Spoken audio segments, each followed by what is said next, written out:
ਕਾਂਗਰਸ ਦਾ ਇੱਕ ਹੋਰ ਸਾਬਕਾ ਮੰਤਰੀ ਤੇ ਵੈਟਰਨ ਆਗੂ ਰਡਾਰ ਤੇ ਹੈ ਜੀ ਹੁਣ। ਹਾਂਜੀ ਦੇਖੋ, ਕਾਂਗਰਸੀਆਂ ਦੀ ਤਾਂ ਹੁਣ ਇਹੀ ਹੈ ਕਿ ਮਹੀਨੇ 20 ਦਿਨਾਂ ਬਾਅਦ ਕਿਸੇ ਨਾ ਕਿਸੇ ਦੀ ਸ਼ਾਮਤ ਆ ਜਾਂਦੀ ਹੈ। ਕਹਾਣੀ ਇਹੀ ਹੈ।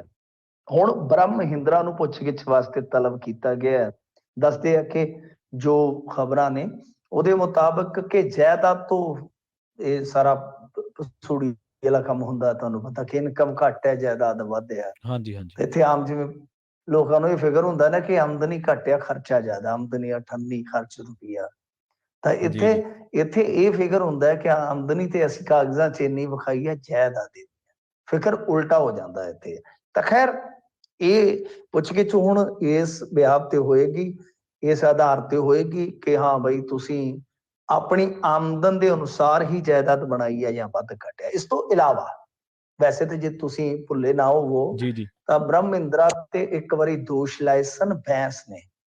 ਜੀ। ਬੈਂਸ ਨੇ ਦੋਸ਼ ਲਾਏ ਸਨ ਗੜਬੜੀ ਦੇ ਕਥਿਤ ਤੌਰ ਤੇ। ਤਾਂ ਪਰ ਬਾਅਦ ਦੇ ਵਿੱਚ ਹੋਇਆ ਕੀ ਸੀਗਾ ਕਿ ਬੈਂਸ ਨੂੰ ਇਹਨਾਂ ਨੇ ਮਾਣਹਾਨੀ ਕੇਸ ਦੇ ਵਿੱਚ ਨੱਥ ਲਿਆ। ਮਾਮਲਾ ਜਿਹੜਾ ਫਿਰ ਮੁੜ ਕੇ ਠੱਪ ਹੋ ਗਿਆ ਸੀਗਾ। ਤਾਂ ਖੈਰ ਹੁਣ ਨਾਲ ਇੱਕ ਜਿਹੜੇ ਦੂਸਰੇ ਇਹਨਾਂ ਦੇ ਹੈਗੇ ਨੇ ਵਿਧਾਇਕ ਪਾੜਾ, ਵਰਿੰਦਰਮੀਤ ਸਿੰਘ ਜੀ ਪਾੜਾ, ਇਹਨਾਂ ਦੀ ਵੀ ਸ਼ਾਮਤ ਆਈ ਪਈ ਆ। ਇਹਨਾਂ ਨੂੰ ਵੀ ਬੁਲਾਇਆ ਗਿਆ ਵਿਜੀਲੈਂਸ ਵੱਲੋਂ। ਤਾਂ ਓਪੀ ਸੋਨੀ ਹੋ ਕੇ ਗਏ, ਉਹ ਤਾਂ ਹਾਲੇ ਥੋੜੇ ਦਿਨ ਪਹਿਲਾਂ ਹੀ ਆਏ ਸਨ। ਉਤੋਂ ਇੱਕ ਹੋਰ ਬਜ਼ੁਰਗ ਆਗੂ ਦੀ ਵਾਰੀ ਆ ਗਈ ਹੈ ਤੇ ਨਾਲ ਇੱਕ ਵਿਧਾਇਕ ਦੀ। ਤਾਂ ਇਹਦਾ ਮਤਲਬ ਇਹ ਹੈ ਕਿ ਇਹ ਸਿਲਸਿਲਾ ਜਿਹੜਾ ਹਾਲੇ ਚੱਲੇਗਾ। ਕਾਂਗਰਸੀਆਂ ਵਾਸਤੇ ਤਾਂ ਬਸ ਉਹ ਜਿਵੇਂ ਛੋਟੇ ਹੁੰਦੇ ਆਪਾਂ ਖੇਡਦੇ ਨਾ ਭੰਡਾ ਭੰਡਾਰੀਆ ਕਿੰਨਾ ਕੁ ਭਾਰ, ਇੱਕ ਮੁੱਠ ਚੱਕ ਦੂਜੀ ਤਿਆਰ।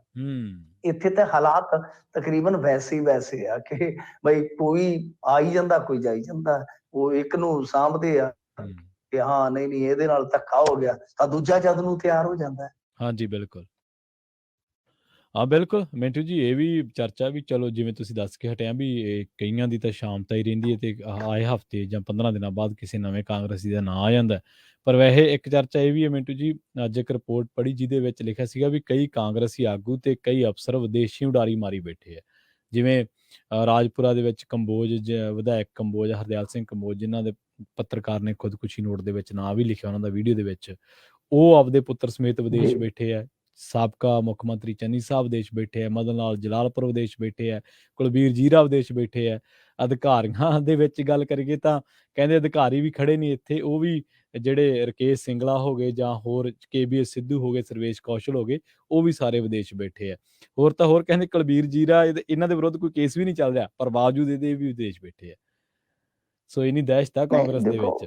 ਹਾਂਜੀ, ਵਿਦੇਸ਼ ਤਾਂ ਚਲੋ ਕਿੰਨੀ ਕੁ ਦੇਰ ਬੈਠਣਗੇ, ਉਹ ਤਾਂ ਆਉਣਾ ਹੀ ਪਵੇਗਾ। ਇੱਥੇ ਪ੍ਰਾਪਰਟੀ ਤਾਂ ਹੈ ਨਾ, ਨਹੀਂ ਤਾਂ ਪ੍ਰਾਪਰਟੀ ਅਟੈਚ ਕਰ ਦੋਗੇ ਉਹ। ਜਿਹੜਾ ਵੀ ਬੰਦਾ ਨਾ ਆਏਗਾ, ਪ੍ਰਾਪਰਟੀ ਤਾਂ ਇੱਥੇ ਰਹਿਣੀ ਹੈ। ਪ੍ਰਾਪਰਟੀ ਤਾਂ ਇਹ ਨਾਲ ਚੱਕ ਕੇ ਨਹੀਂ ਲੈ ਆਣਗੇ ਜਹਾਜ਼ ਤੋਂ। ਪਰ ਗੱਲ ਇਹ ਹੈ ਕਿ ਚਲੋ ਠੀਕ ਹੈ, ਕੰਮ ਵੀ ਹੁੰਦੇ ਨੇ, ਕਿਸੇ ਨੂੰ ਮਤਲਬ ਕਿ ਇਹਨਾਂ ਦੇ ਜ਼ਿਆਦਾ ਵਰਤਾ ਬਾਹਰ ਹੋ ਸਕਦੇ, ਅਸੀਂ ਨਹੀਂ ਕਹਿੰਦੇ। ਪਰ ਗੱਲ ਇਹ ਆ ਕਿ ਜੇ ਤੁਸੀਂ ਪਾਕ ਸਟਾਫ ਹੋ ਤਾਂ ਸਮਨਿੰਗ ਜਿੱਥੋਂ ਜਦੋਂ ਵੀ ਹੁੰਦੀ ਹੈ, ਜਿੱਥੋਂ ਵੀ ਸਟਾਰਟ ਹੁੰਦੀ ਹੈ, ਜਾ ਕੇ ਤੁਸੀਂ ਇਨਵੈਸਟੀਗੇਸ਼ਨ ਜੁਆਇਨ ਕਰੋ। ਜੇ ਵਾਰ-ਵਾਰ ਬਹਾਨੇ ਬਣਾਏ ਜਾ ਰਹੇ ਤਾਂ ਫਿਰ ਤਾਂ ਮਾਮਲਾ ਸ਼ੱਕੀ ਹੋਏਗਾ ਹੀ ਹੋਏਗਾ। ਔਰ ਦੂਜੀ ਗੱਲ ਇਹ ਹੈ ਕਿ ਆਹੀ ਤੇ ਇੱਕ ਰੌਲੇ ਦਾ ਸਬੱਬ ਹੈ ਨਾ ਕਿ ਬਾਹਰ ਨੂੰ ਕਿਉਂ ਭੱਜਦੇ ਨੇ ਇਹ ਤਾਂ ਕਹਿੰਦੇ ਨੇ ਸੇਵਾ ਅਸੀਂ ਇੱਥੇ ਕਰਨੀ ਹੈ, ਤਾਂ ਇੱਥੇ ਟਿਕਾਣੇ ਬਾਹਰ ਬਣਾਈ ਬੈਠੇ ਨੇ। ਵੱਡੀ ਗੱਲ ਤੇ ਇਹ ਹੈ ਨਾ ਕਿ ਹੁਣ ਤਾਂ ਕਾਰੋਬਾਰਾਂ 'ਚ ਵੀ ਪੈਸਾ ਲੱਗ ਰਿਹਾ। ਦੋਸ਼ ਇਹ ਹੈ ਕਿ ਇੱਧਰੋਂ ਵੱਢ ਕੇ ਮਤਲਬ ਕਿ ਖੁਰਚ ਕੇ ਤੇ ਸਾਰਾ ਕੁਛ ਉਧਰ ਨੂੰ ਲੈ ਜਾਂਦੇ ਨੇ, ਕਰੋੜ ਕੇ ਸਾਰਾ ਕੁਛ ਲਾ ਕੇ ਤੇ ਉੱਥੇ ਬਾਹਰਲੇ ਮੁਲਕ 'ਚ ਲੈ ਜਾਂਦੇ ਆ। ਇਹ ਹੁਣ ਵੇਖਣ ਵਾਲੀ ਗੱਲ ਹੈ। ਚਲੋ ਅਸੀਂ ਨਹੀਂ ਕਹਿੰਦੇ ਵੀ ਸਾਰੇ ਕੁਛ ਮਤਲਬ ਕਿ ਡਰੋਂ ਗਏ ਹੋਣੇ, ਕੁਛ ਆਪਦਾ ਵਰਤਾ ਲਈ ਗਏ ਹੋ ਸਕਦੇ ਆ। ਪਰ ਮਸਲਾ ਤੇ ਇਹੋ ਹੀ ਹੈ ਕਿ ਇਹ ਜਿਹੜੇ ਸੇਵਾਦਾਰ ਆ, ਹੁਣ ਇਹਨਾਂ ਨੂੰ ਬੰਦਾ ਪੁੱਛੇ ਕਿ ਤੁਹਾਡੀ ਸੇਵਾ ਇੱਥੇ ਕੌਣ ਸਾਂਭਦਾ? ਤੁਸੀਂ ਤਾਂ ਕਹਿੰਦੇ ਕਿ ਅਸੀਂ ਪੰਜਾਬ ਬਿਨਾਂ ਬਚਦੇ ਹੀ ਨਹੀਂ, ਸੇਵਾ ਬਿਨਾਂ ਤੇ ਅਸੀਂ ਬਚਦੇ ਹੀ ਨਹੀਂ, ਬਿੰਦ ਨਹੀਂ ਨਿਕਲਦਾ ਸਾਡਾ। ਹੁਣ ਕਿਵੇਂ ਚੱਲਦੀ ਹੈ ਸੇਵਾ ਜਦੋਂ 6-6 ਮਹੀਨੇ ਹੋ ਗਏ ਤੁਹਾਨੂੰ ਉੱਥੇ ਬੈਠਿਆਂ ਨੂੰ? ਤੇ ਚੰਨੀ ਸਾਹਿਬ ਦਾ ਤਾਂ ਕੰਮ ਹੀ ਨਿਰਾਲਾ। ਉਹ ਕਹਿੰਦਾ ਮੈਂ ਕਾਂਗਰਸ ਦੇ ਹਾਲਾਤਾਂ ਤੇ ਕਰ ਰਿਹਾ PhD, ਤੇ ਕਾਂਗਰਸ ਦੇ ਹਾਲਾਤ ਦੇਖੋ ਕਿੱਥੇ।